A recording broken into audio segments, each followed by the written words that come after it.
कहा है, सर घर वालों का विरोध बहुत चल रहा है और मैं बहुत परेशान हो जाता हूँ। घर वालों का विरोध बहुत चल रहा है और मैं बहुत परेशान हो जाता हूँ। वे शादी करना चाहते हैं और मैं नहीं, क्या करूँ? किसका प्रश्न है?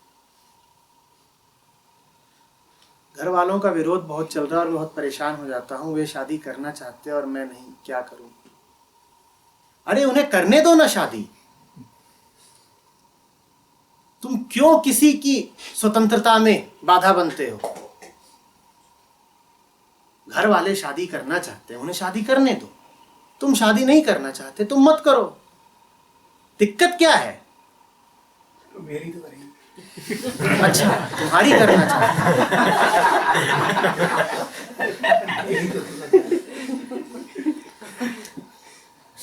अब ये तो बड़ी उलझन है। कोई किसी दूसरे की शादी क्यों करना चाहता है?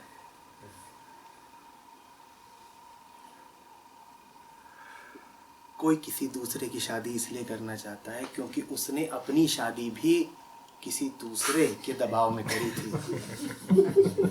चूंकि अपनी शादी खुद नहीं करी थी तो उसकी चोट ऐसी लगी हुई है कि अब दूसरों को भी उनकी मर्जी से नहीं जीने देना चाहते।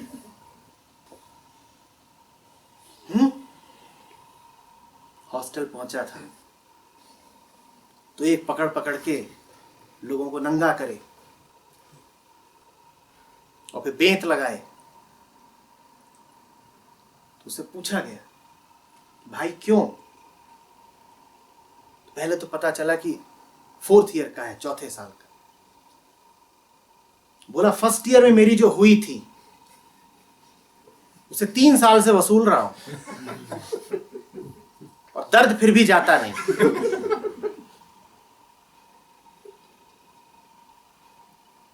तुझे कुछ सुख मिलता है? बोला सुख कुछ नहीं है, पर मेरे साथ क्यों हुआ? सुख तो कुछ भी नहीं है, पर मेरे साथ हुआ तो मैं करूंगा। मेरे साथ गलत हुआ था ना,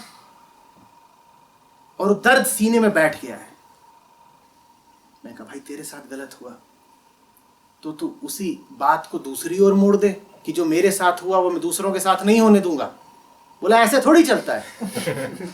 भीतर कोई है जो बदला मांगता है, भीतर कोई है जो आज भी कराह रहा है। तो मैंने पूछा क्यों कराह रहा है? बोला उस समय पे कुछ ऐसे काम हो गए जो आज तक तकलीफ देते हैं, और वही होता है उनके साथ जिनकी शादियां दूसरे करा देते हैं। 25 के थे तब फेरे पड़वा दिए गए तुम्हें, पर उस समय तुम्हारे साथ जो काम कर दिया गया वो अगले 40 साल तक तकलीफ दिए ही जा रहा है, दिए ही जा रहा है, और तकलीफ का वजन भी बढ़ता जा रहा है, रंग बदलता जा रहा है, तकलीफ का मुंह सुरसा की तरह खुलता जा रहा है, उसकी मांगे बढ़ती जा रही हैं।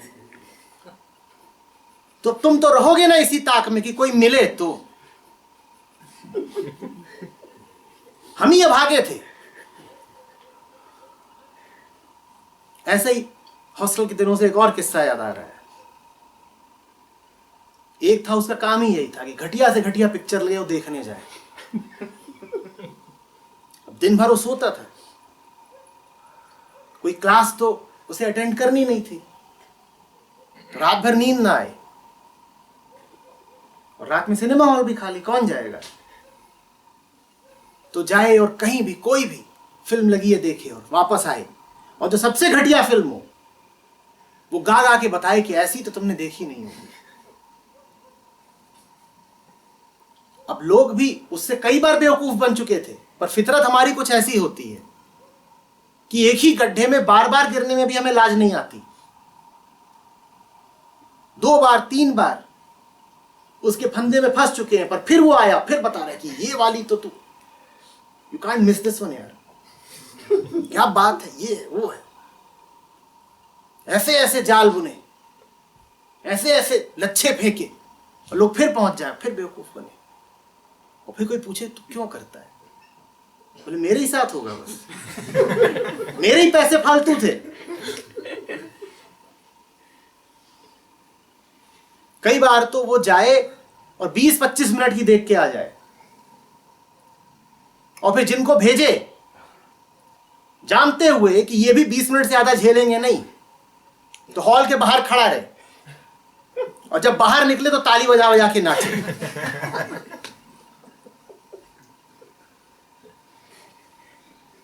अब समझ में आ रहा है कि तुम्हारे ब्याह पे दूसरों को इतना उत्सव क्यों होता है? वो भी ताली बजा बजा के ऐसे ही नाचते हैं। फिर मम्मी पापा का ऐसा नहीं लगता ना, मम्मी पापा का ऐसा लगता है कि वो सच में इस बारे में कंसर्न है। तुम क्या जानते हो? खुद को जानते हो, मम्मी पापा को जान जाओगे? तुम्हें कुछ पता है उनके दिलों का?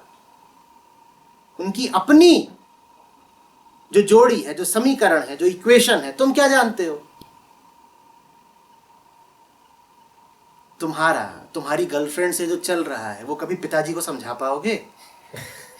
तो पिताजी का उनकी गर्लफ्रेंड से जो चल रहा हो तुम्हें क्या पता? और वो तो क्या पता गर्लफ्रेंड भी ना हो। अब पत्नी कब गर्लफ्रेंड रह जाती है? तो बहुत आश्वस्त मत रहो। अब मजाक से आगे की सुनो।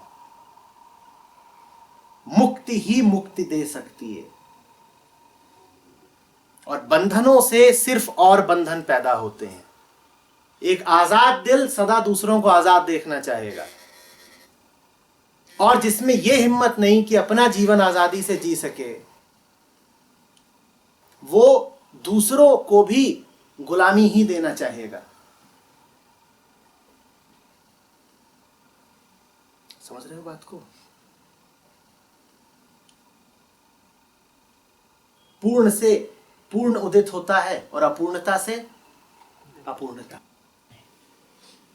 हो नहीं सकता कि किसी ने प्रेम का स्वाद चखा हो और वो किसी दूसरे के प्रेम में बाधा बने। हो नहीं सकता। तुमने अगर वास्तव में प्रेम जाना है तो किसी दूसरे की प्रेम कथा में तुम कांटा नहीं बनोगे।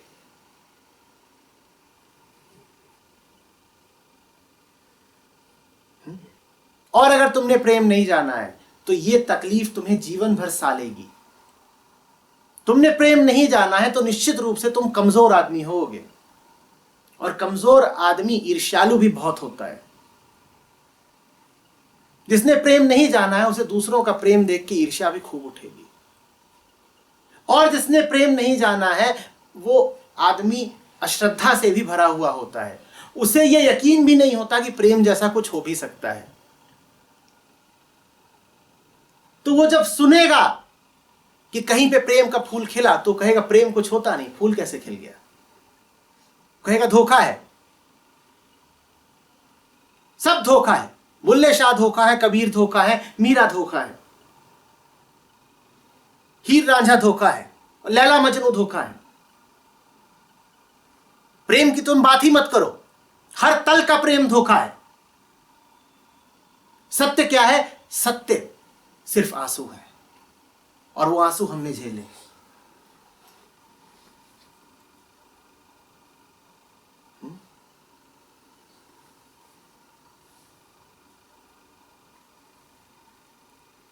हमें ये तो पता होता नहीं कि हमारे लिए क्या उचित है।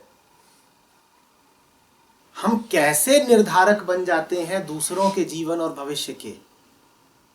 और दूसरा यदि बच्चा हो बिल्कुल, कि उसकी चेतना अभी विकसित ही नहीं हुई, तो फिर भी ठीक है कि आप उसकी उंगली थाम के उसे राह दिखा दें।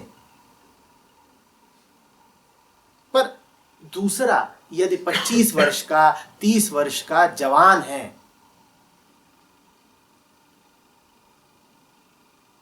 तो आप बौराए हुए हैं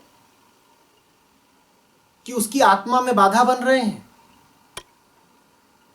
आप कहते हैं नहीं साहब, वो भले 25 का हो गया है पर मन से तो अभी बच्चा ही है, इसीलिए हम तय कर रहे हैं उसकी शादी। अगर वो अभी मन से बच्चा ही है तो बाल विवाह क्यों कर रहे हो? पहले बड़ा होने दो उसे। किसी लड़की की जिंदगी क्यों खराब कर रहे हो किसी अर्धवयस्क से शादी करा के? तो दोनों ही स्थितियों में तुम्हारा तो कोई रोल नहीं।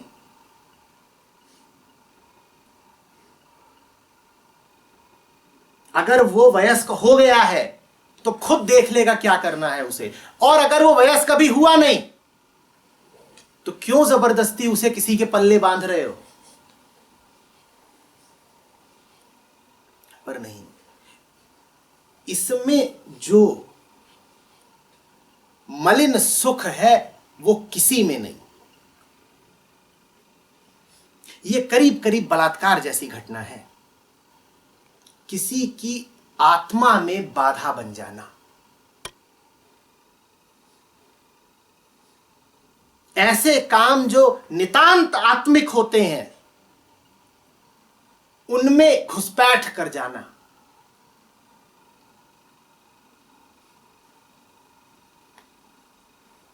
और अगर आप मनोवैज्ञानिकों से पूछेंगे तो वो कहेंगे कि ये एक छद्म प्रयास है किसी की कामुकता को, सेक्सुअलिटी को भी नियंत्रित करने का। अभिभावक कह रहे हैं हम तय करेंगे कि तुम किसके साथ प्रेम संबंध, काम संबंध, यौन संबंध बनाओगे। ये महाअपराध है, ये आप कर मत देना किसी के साथ। कुछ बातें ऐसी होती हैं जिसमें दूसरों की ना सुननी चाहिए न दूसरों को सुनाना चाहिए। वो काम तुम्हें खुद ही निपटाने होते हैं।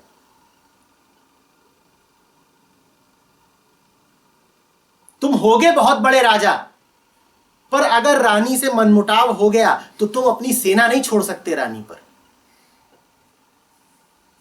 और न तुम मंत्री परिषद की बैठक बुला सकते हो कि रानी से मनमुटाव हो गया है, बताओ क्या करें। यह काम तो तुम्हें खुद ही सुलझाना पड़ेगा, अकेले ही जाना पड़ेगा रानी के सामने। इसमें तुम दूसरों को शामिल यदि करो तो यह बड़ी भद्दी घटना है।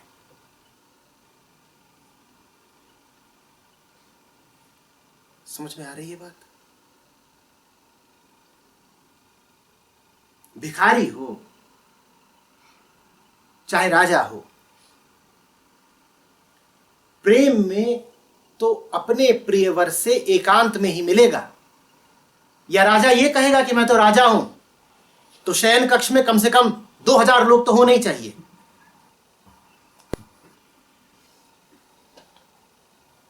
और वो तो भिखारी है, उसको कहां से मिलेंगे दृष्टा और श्रोता? तो इसीलिए वो अकेले में जाकर के मिलता है प्रेमिका से, मैं तो राजा हूं। नहीं, कुछ काम अकेलेपन के ही होते हैं, और उसी अकेलेपन का, उसी निजता का नाम है आत्मा। कुछ कामों में किसी का हस्तक्षेप न बर्दाश्त करना चाहिए, और ना उन कामों में तुम्हें भी कभी हस्तक्षेप करना चाहिए। कोई उन कामों में तुम्हारी सलाह मांगे भी तो भी मत दो। तुम कहो कि ये फैसले तो बेटा तुझे खुद ही करने होंगे, हमसे मत पूछ। और अगर तू ये फैसले कर नहीं सकता तो फिर फैसला कर ही मत।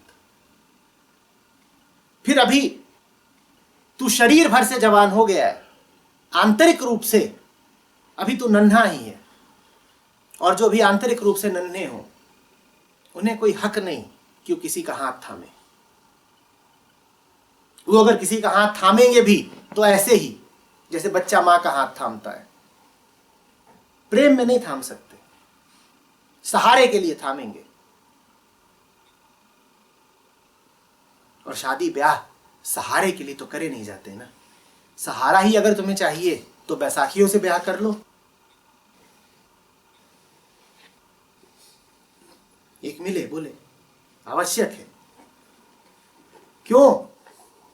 बुढ़ापे में काम आएगी, नहीं तो सेवा टहल कौन करेगा? नर्स रख लो। बीवी क्यों रख रहे हो?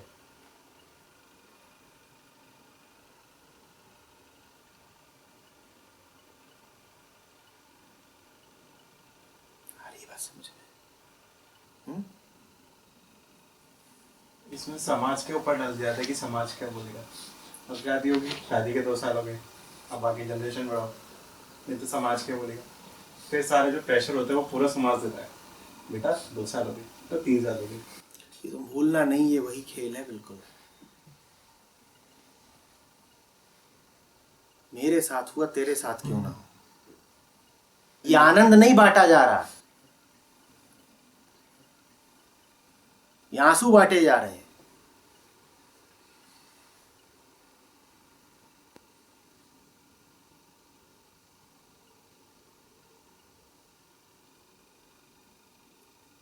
मैं शादी ब्याह के न पक्ष में हूं न विरोध में,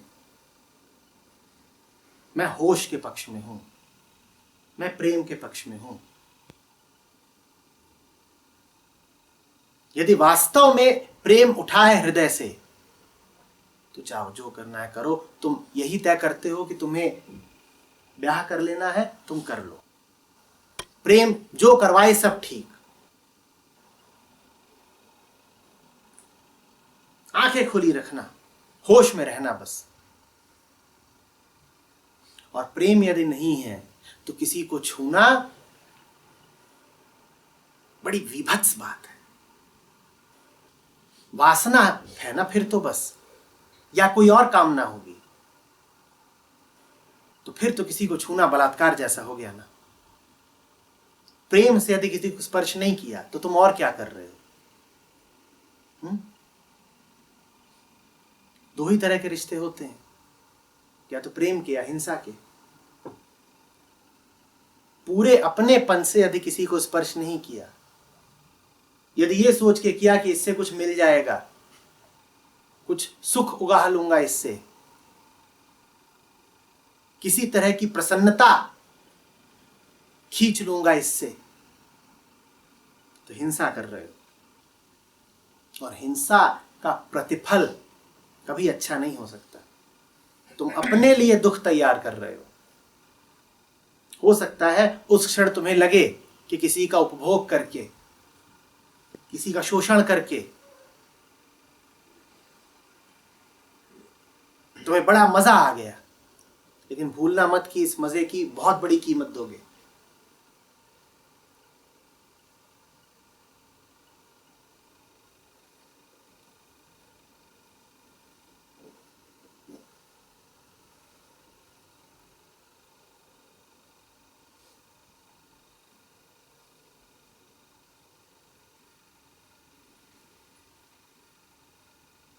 तुम्हें यूं ही बैठा दिया जाए किसी के साथ, कितनी देर तक बैठ सकते हो? और यूं ही तुम्हें किसी स्त्री के साथ बैठा दिया जाएगा, तुम जीवन भर बैठ लोगे? तुम बैठ लोगे। और यही विभीषिका है, इससे बड़ी त्रासदी नहीं हो सकती। करोड़ों लोग ऐसे ही बैठे हुए हैं, उन्हें यूं ही किसी के साथ बैठा दिया गया और अब आदतवश बस बैठे हुए हैं। अगर ऐसे भी होते तुम कि दिख जाए जब कि यूं ही बैठ गए थे तो उठ के चल दो, तो भी बात होती। या ऐसे होते तुम कि तुम्हें वास्तविक प्रेम उदित हो जाता, तो भी दूसरी बात। न तुम उठ के चल पाते हो, न रिश्ते में प्रेम उतरता है, फिर भी रिश्ता 50 साल खिंच जाता है। इससे ज्यादा भयानक बात नहीं हो सकती।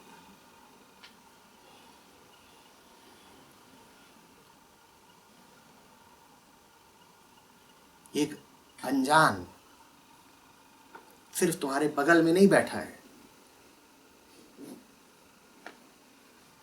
तुम्हारी अलमारी में उसके भी कपड़े हैं, तुम्हारे बगल में सो रहा है, उसके शरीर की गंध तुम्हारे नथनों में है। अनजान।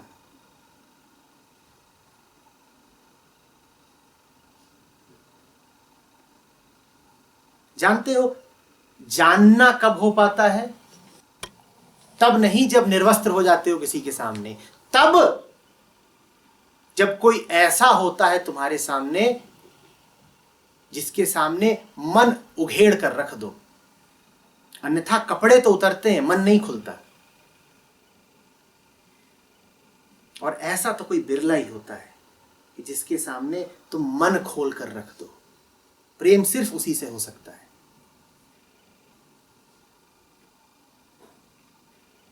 और मन खोलकर रखने का अर्थ ये नहीं होता कि तुम्हारे मन में जितनी कहानियां चल रही तुमने उसको बता दी। ये तो कोई भी करता है, स्कूली लड़के लड़कियां यही करते हैं कि डेट पर गए हैं तो एक दूसरे को अपनी अपनी कहानियां बता रहे हैं। मैं ऐसा सोचता हूं, वो कह रही है मैं ऐसा सोचती हूं ना। मन खोल के रख देने का अर्थ होता है मन का समर्पित हो जाना, मन का निशंक हो जाना। मन अब डरा नहीं है। मन कह रहा है मुझे अपने से बड़ा कुछ मिल गया, ऐसा बड़ा जिसका मैं उपयोग उपभोग नहीं कर सकता, बल्कि ऐसा जिसके कदमों में स्वयं को निछावर कर सकता हूं। यह होता है मन का खुलना। कपड़े भर उतरे और मन नहीं उतरा तो क्या उतरा? ऐसे मेल से बचना।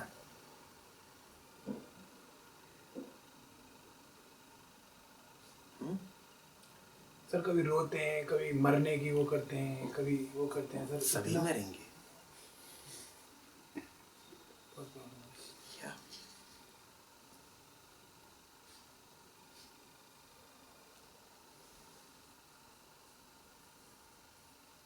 जो जीवन इतना सस्ता हो कि किसी को धमकी दे करके खत्म हो जाए, उसे बचा के क्या करोगे? जो तुम्हें आत्महत्या की धमकी दे उसे मर ही जाने दो। उसको बोलो तेरी जिंदगी अगर ऐसी दो कौड़ी की है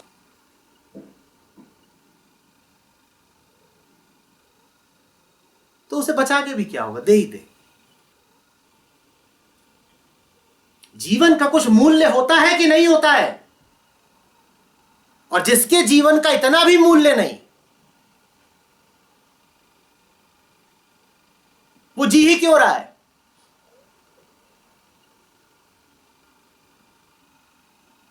आज अगर तुम्हारे साथ मैंने खाना नहीं खाया तो जान दे दूंगा।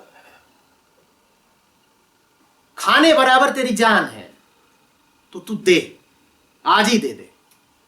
ऐसी जान को बचा के भी क्या होगा?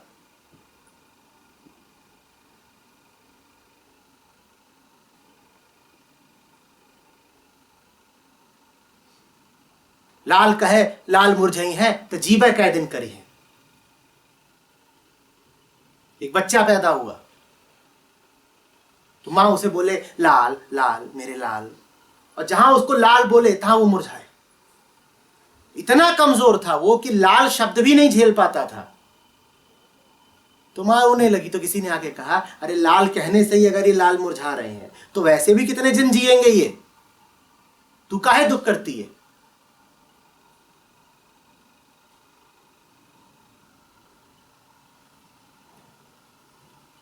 उन्हें पता होता कि तुम ज्ञानी हो, उन्हें पता होता कि तुम्हारा हाथ नहीं मरोड़ा जा सकता, तो इस तरह की फिजूल धमकियां नहीं देते। इस तरह की धमकियां उनको ही दी जाती हैं जिन पर इन धमकियों का असर पड़ता है। एक बार तुमसे कह दिया गया कि आज घर आ जाओ नहीं तो जान दे दूंगा या दे दूंगी, और तुम इस धमकी से डर के पहुंच गए, अब समझ लो कि जीवन भर यही धमकी पाओगे। तुमने बता दिया कि तुम्हारा बटन कहां है, अब वो बार बार दबाया जाएगा।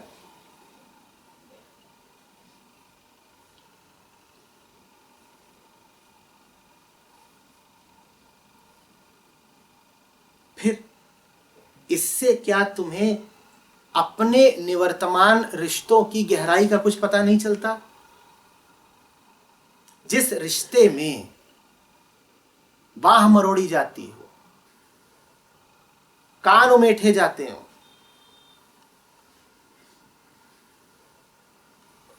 धमकियां चलती हो, ब्लैकमेलिंग चलती हो, उस रिश्ते में क्या गहराई है? उस रिश्ते में क्या सत्य है?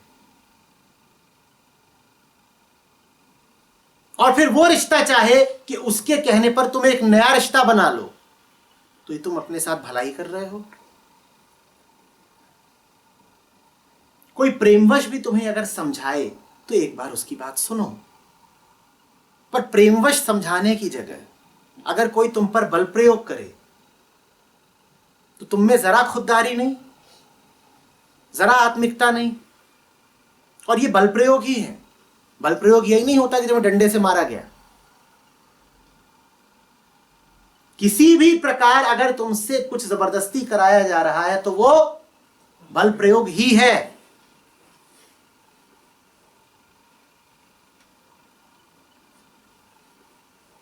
प्रेम के रिश्ते में न धमकी चलती है न बल चलता है।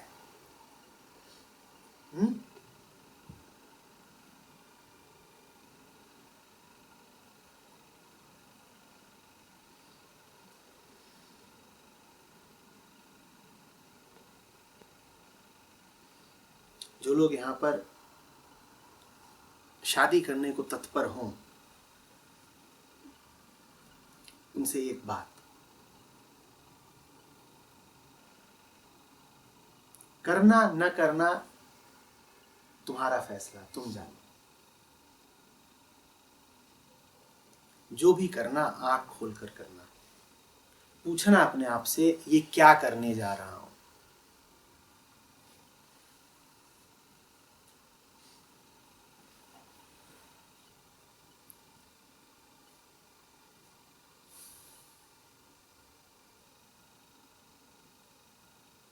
पैदा तो नहीं हुए थे ना शादीशुदा। परमात्मा ही अगर चाहता होता कि विवाह नाम की संस्था आदमी के साथ साथ चले, तो जोड़ों में ही पैदा होते तुम। इधर एक लड़का है, उधर एक लड़की आई, यही दोनों तो है जोड़ा। तो परमात्मा ने तो जोड़ा नहीं बनाया है तुम्हारा। तुम्हारा जोड़ा तुम तय करते हो और समाज तय करता है। ये तुम्हारी करतूत है। अपने आप से पूछना, ये करतूत मैं क्यों कर रहा हूं, क्या आवश्यकता है। आवश्यकता दिखे तो जरूर करना। और अगर ये दिखाई दे कि भयवश कर रहे हो या ज्ञानवश कर रहे हो या दबाव में आके कर रहे हो या वासना के चलते कर रहे हो, तो थोड़ा थम जाना।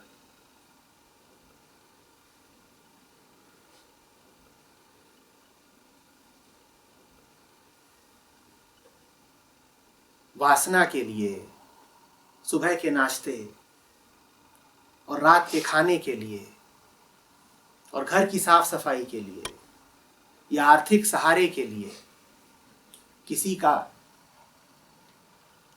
हाथ पकड़ना और अग्नि के फेरे लेना,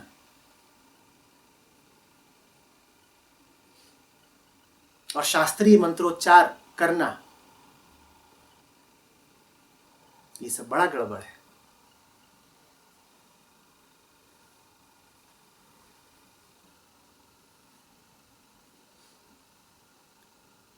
एक छोटा बच्चा भी होता है, उसे तुम विवश नहीं कर सकते कि किसको दोस्त बनाना है और किसको नहीं। दोस्ती तो ऐसी चीज है कि हो गई तो हो गई, नहीं हुई तो नहीं हुई। और वहां फिर किसी कानूनी लिखा पढ़ी की आवश्यकता भी नहीं होती। वहां फिर यह भी नहीं चाहिए होता कि किसी पंडित को बुलाओ, कि मौलवी को बुलाओ। वहां लिख के नहीं देना होता कि इतना इतना, और तारीख नहीं मुकर्रर करनी होती कि इस दिन से हम कहलाएंगे। दोस्ती तो बस है दोस्ती। वहां ये नहीं कहा जाता कि इतना तुम हमें दोगे। वहां तो बिना मांगे सब दे दिया जाता है। वहां अग्नि के सामने शपथ नहीं उठाई जाती। वहां बिना शपथ उठाए ही वो सब कुछ कर दिया जाता है जो कोई शपथ ना करवा पाए। शपथ तो जो उठाते हैं, शपथ तोड़ने के लिए उठाते हैं। जिन्हें वास्तव में वादे रखने होते हैं, वो कभी वादे करते ही नहीं। वो बिना किए सारे वादे पूरे करते हैं। वो बिना कसम खाए हर कसम निभाते हैं। ये दोस्ती होती है, ये प्रेम है।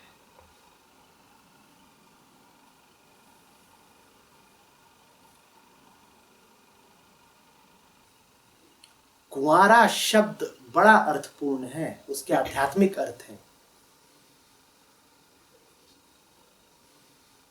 कुंवारे का अर्थ होता है वो जिसे अभी स्वामी नहीं मिला।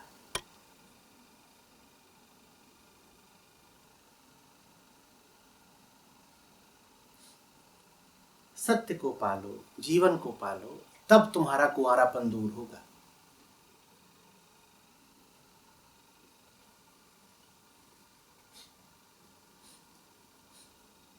नहीं तो यूं ही किसी को पकड़ लोगे, वो तुम्हारा शारीरिक कौमार्य भर क्षत विक्षत कर देगा,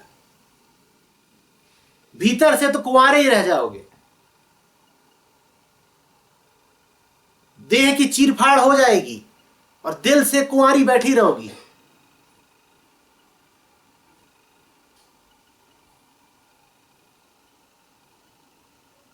समाज के तल पर तुम्हारा नाम होगा कि तुम किसी के पति हो या तुम किसी की पत्नी हो, पर हृदय जानता होगा तुम्हारा कि हृदय अभी भी अस्पर्शित है, हृदय अभी भी कुंवारा है। उसको वो मिला ही नहीं जिसकी उसे तलाश थी। ऐसा जीवन जीना है कि बाहर बाहर तो 4 बच्चे खड़े कर दिए और दिल से अभी भी कुंवारे हैं।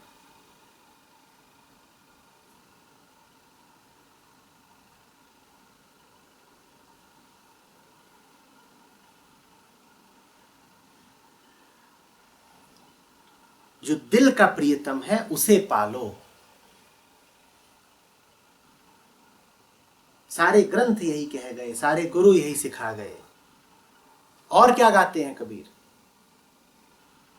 मेरे आगमन से पूर्व कबीर को जितना सुना उसमें निश्चित यह भी सुना होगा कि कब मिलेगा वो प्रीतम प्यारा।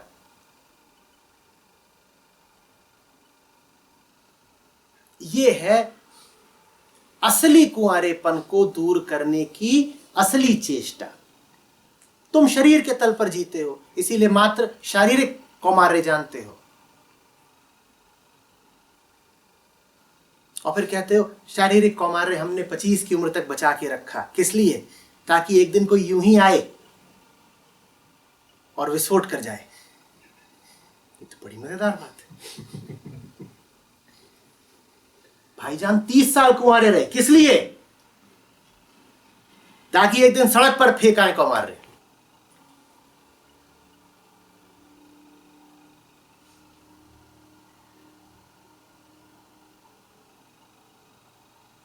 हमने बिटिया को खूब सिखाया था, किसी अपरिचित को अपने आप को छूने मत देना, सिवाय उस अपरिचित के जो सुहाग की सेज पर मिलेगा। बिटिया कह रही है मैंने किसी अनजाने को अनुमति ही नहीं दी कि मुझे हाथ लगाए, सिवाय उस अनजाने को जो मुझे सुहागरात को मिला। तमाम अनजानों से अपने आप को बचा के रखा मैंने, और फिर अपने आप को इस अनजाने को सौंप दिया। ये सतही कौमार्य और सतही बात है। दिल हमारा व्याकुल रहता है, दिल तड़पता है। पैदा होने का अर्थ ही है कुंवारा पैदा होना, अपूर्ण पैदा होना। कुंवारापन अपूर्णता है, और जीवन का लक्ष्य यही है कि ये जो कुंवारा है ये पूरा हो जाए। ज्यादातर लोग कुंवारे पैदा होते हैं और कुंवारे ही मरते हैं। कहो कुंवर, श्रीमान श्रीमती इत्यादि तो किसी को संबोधित करना ही नहीं चाहिए। यहां तो जो है कुंवर और कुंवारी है।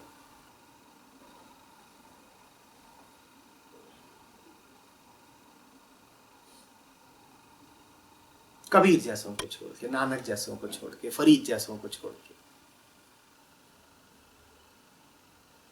किसी राधा को छोड़ के।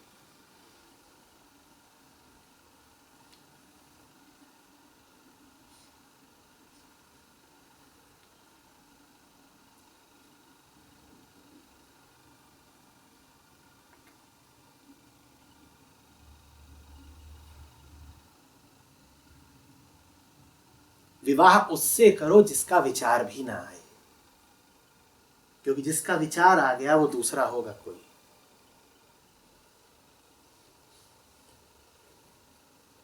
विवाह उससे करो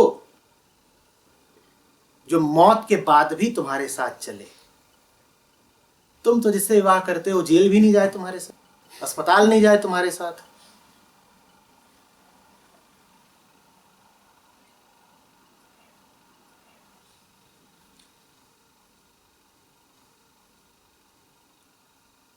कबीर ने किया था विवाह, उन्होंने जिससे विवाह किया वो आज भी कबीर के साथ है।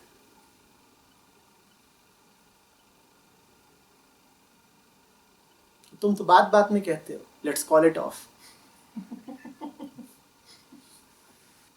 अंदर अगर हो गया तुम्हारा विवाह तो फिर बाहर भी कोई मिलना होगा तो उचित ही मिलेगा, सम्यक ही मिलेगा। और फिर नहीं भी मिला तो भी कोई हर्ज नहीं। मिल गया तो प्यारी बात, नहीं मिला तो ठीक। असली साथी तो कब का मिल गया, अब बाहर वाला मिल जाए तो बहुत अच्छी बात। क्योंकि अब अगर बाहर वाला भी मिलेगा तो अंदर वाले के अनुसार मिलेगा। अब बाहर वाला ऐसा नहीं मिल सकता कि जिसमें तुम्हें धोखा हो जाए। और अगर अंदर वाला नहीं मिला है तो बाहर तुम्हारे साथ जो कुछ होगा उसमें धोखा ही होगा। पहले अंदर वाले को पाओ और उसको तय करने दो कि बाहर बाहर तुम्हारे साथ क्या होगा। उसको तय करने दो कि कौन सी नौकरी करोगे तुम, उसको तय करने दो कि किस दिशा जाओगे तुम। हर साल, हर महीने, प्रतिपल तुम क्या करोगे उस अंदर वाले को तय करने दो। किस मकान में रहोगे वो बता देगा, मकान में रहोगे या नहीं ये भी वो बता देगा, कब तक मकान में रहना है ये भी वो बता देगा, किसका साथ करना है बता देगा।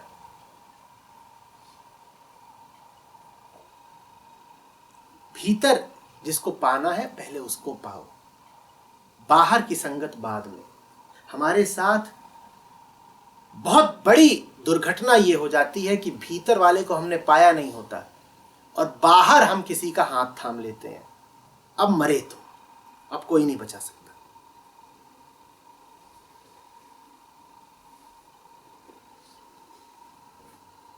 और बड़ी हड़बड़ी रहती है हमें शादी की। 25-30 तो मैं दूर की बात बोल रहा हूं, कई तो 18 में ही बावले हो जाते हैं।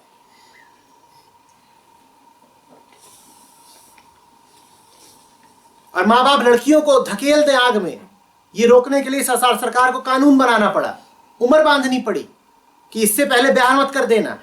18 की है वो, 20 की है वो, उसे न खुद का पता न दुनिया का पता। उसे क्या पता कि किस पुरुष के साथ जीवन बिताना है। तुम क्यों उसका जीवन नरक कर रहे हो?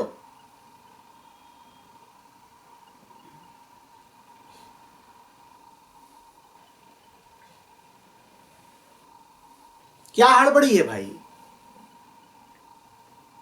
मैं बताता हूं क्या हड़बड़ी है। वासना का उन्माद। ऐसे तो तुम हो नहीं कि प्रेमवश कोई अपना शरीर तुम्हें सौंप दे तो एक ही तरीका तुम्हें दिखाई देता है, मां मां मेरा भी ब्याह करा देना। ये तुम मां से कह रहे हो कि बिस्तर पे बिछाने के लिए एक जिस्म का इंतजाम कर दे मां, और मां भी दलाल की तरह ये काम कर भी देती है।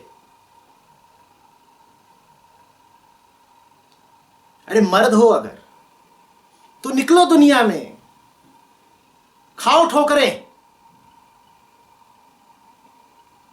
प्रेम पाती भेजो, जीतो किसी का दिल। पर नहीं, तुम मां के पास जाते हो, मां मां एक जिस्म ले आ देना, तू अब बूढ़ी हो रही है, बर्तन कौन मांजेगा?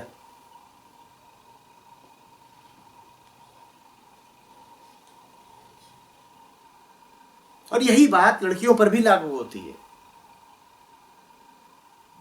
जाओ ना और अपने लिए जीतो एक वर, और बाहर निकलने से तो घबराती हो तुम, क्योंकि बाहर वर जीतना पड़ेगा।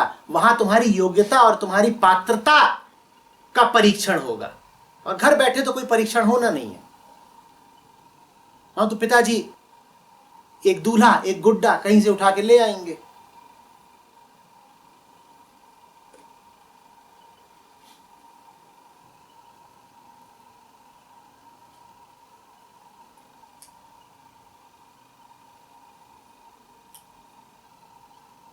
दो चीजें होती हैं जो आदमी को जीवन भर के लिए पंगु बना देती हैं,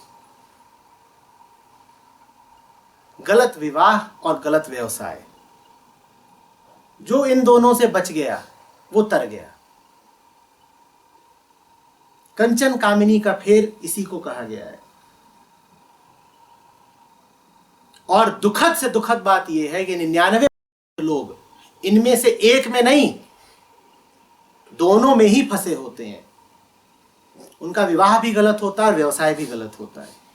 दिन भर वो जिस व्यवसाय में होते हैं वो व्यवसाय गलत है, और शाम को जिस घर में आते हैं वो घर गलत है। दुकान भी गलत है, दफ्तर भी गलत है, घर भी गलत है और बिस्तर भी गलत है।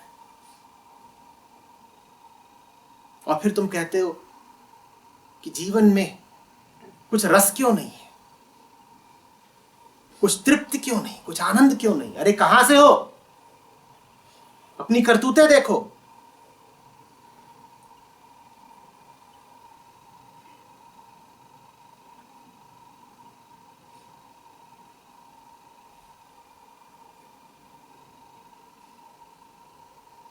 कोई आध्यात्मिकता तुम्हारे काम नहीं आएगी अगर तुमने ये दो गलत पाल रखे हैं।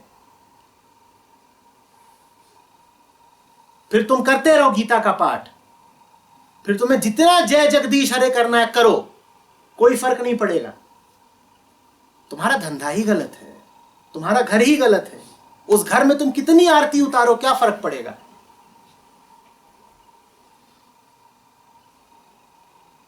कहां कि तुम रोटी खा रहे हो, इस बारे में बहुत सतर्क रहना।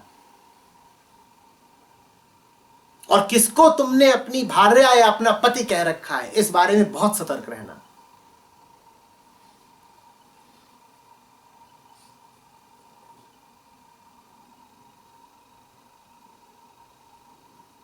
पति या पत्नी या प्रेमी, उसको कहो जिसकी उपस्थिति भर से ही तुम शांत हो जाते हो।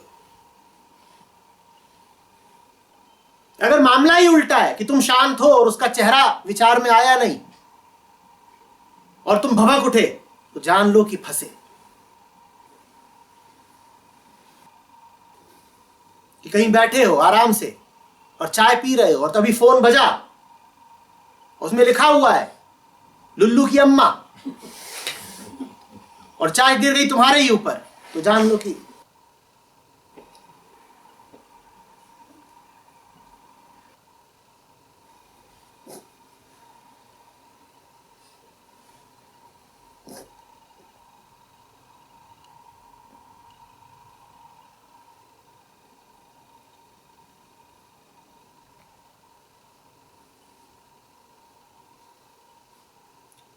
ये बहुत सुंदर प्रयोग है कि जब फोन आता है तो आपकी मनोस्थिति के साथ क्या कर जाता है, इससे सब पता चल जाएगा। क्योंकि फोन यकायक आता है, आपके पास तैयारी का समय नहीं रहता। तो बस अपने आप से पूछिए कि फोन पर जैसे ही वो नाम आता है तो मेरे मन में क्या कौंधता है, उससे सब पता चल जाएगा।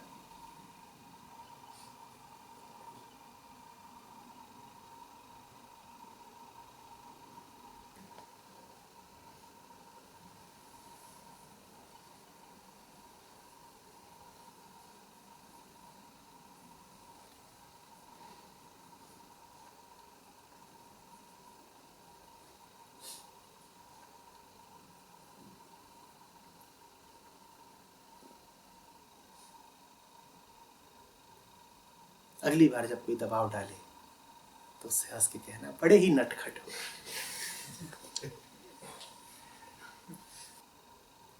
शैतान कहीं।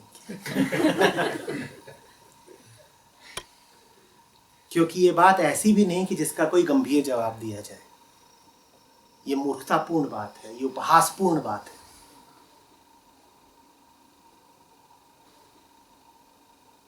ये ऐसी ही बात है कि जैसे तुम किसी से बोलो कि अपना धर्म बदल लो। किसी दूसरे के कहने पर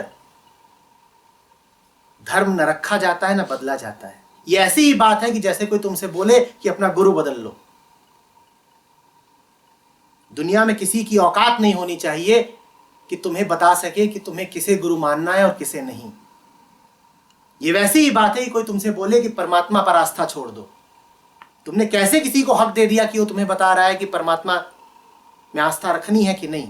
ठीक वैसे ही दुनिया में किसी को अधिकार नहीं है कि वो तुम्हारे प्रेम का निर्धारण करे।